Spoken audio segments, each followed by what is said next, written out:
What you're looking at here is considered by many to be the least effective damage skill in the Division 2.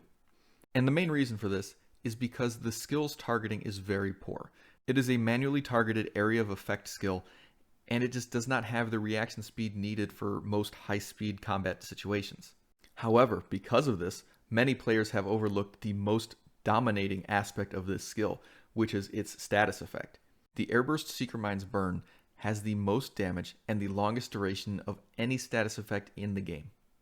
So if you've put this skill on the back burner, I invite you to grab 4 pieces of Eclipse Protocol, your Airburst Seeker Mine, and let's get to work.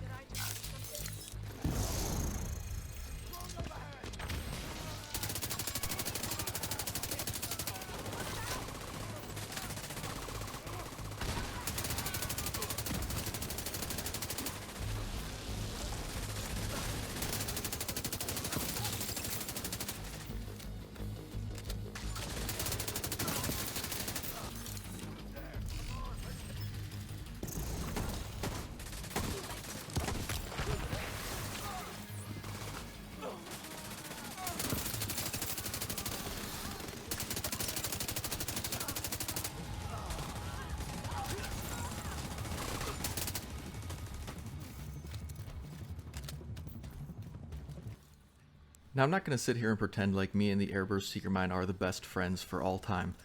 We definitely have our disagreements, and I just don't like the mechanics of the Airburst Seeker Mine. But I can't help but admit that the Eclipse Protocol is absolutely a godsend for this skill. The fact that you get this ability to spread this monstrous status effect to any enemy within 20 meters of an enemy affected by it that you just killed definitely makes the risks using this skill worth it. And because of Eclipse Protocol, not only do you have a high damage skill, but you also have a very effective crowd control build. You can set entire waves of enemies on fire and then the next wave of enemies on fire, repeatedly, over and over again, and your skill comes back while these enemies are still being burned. But in my opinion, I don't think there's any skill better than the Airburst Seeker Mine at taking out lots of red and purple enemies. But jumping into the build here real quick, you can see I am using the firewall specialization, and that's mostly just so I can get that extra 20% burn duration. I've got the Everlasting Gaze with perpetuation on it, of course, just to prolong that burn. I also found a P416 with In Sync on it, and I just figured, you know, I'll give it a try, why not?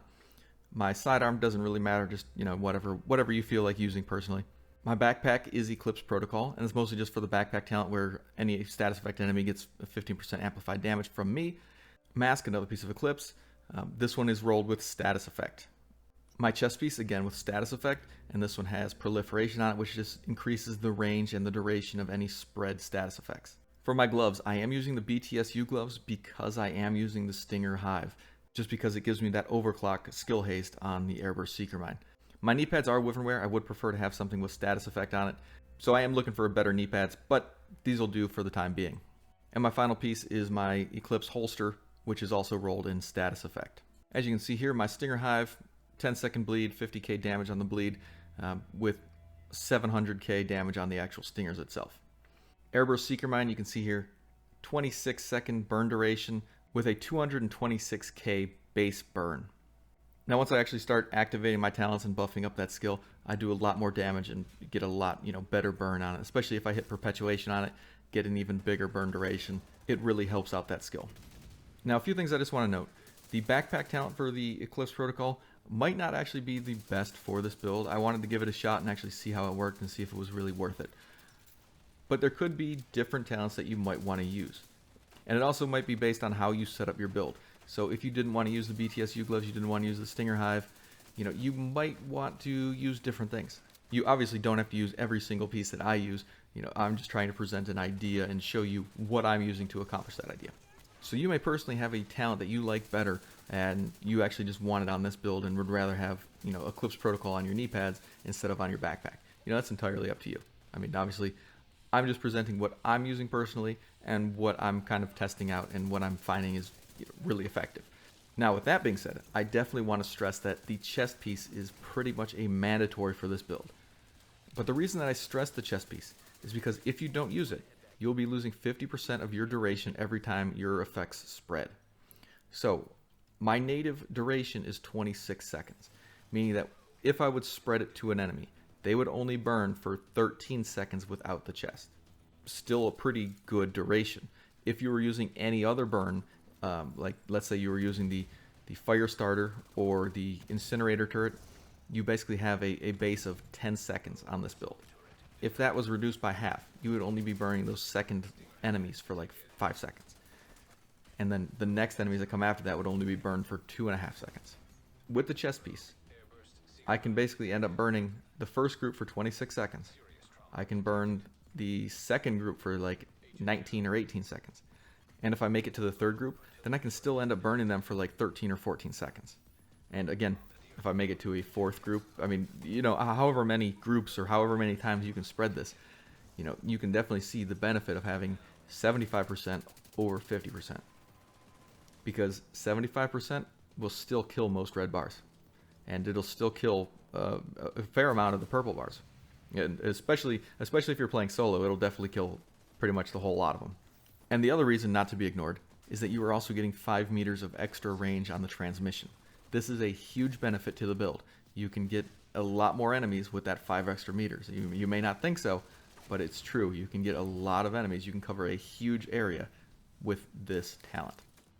So my overall recommendation for this build, if you like skill builds, if you like damage skills, or if you even like the crowd control builds, this build is probably one of the best combinations of damage and crowd control that you can get right now. So I invite you guys to actually try the Airburst Seeker Mine. I encourage you to use a build like this with at least 4 pieces, and definitely the chest piece for the Eclipse protocol. I honestly don't think that if you are still playing this game, you will not like this build. If you like skills and you still enjoy playing this game, this build will definitely be something fun for you. So thank you guys for watching. I will see you in the next one.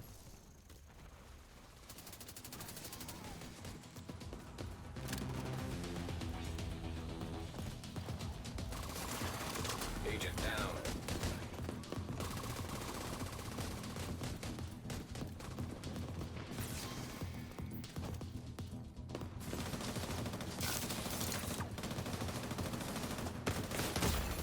Serious trauma detected.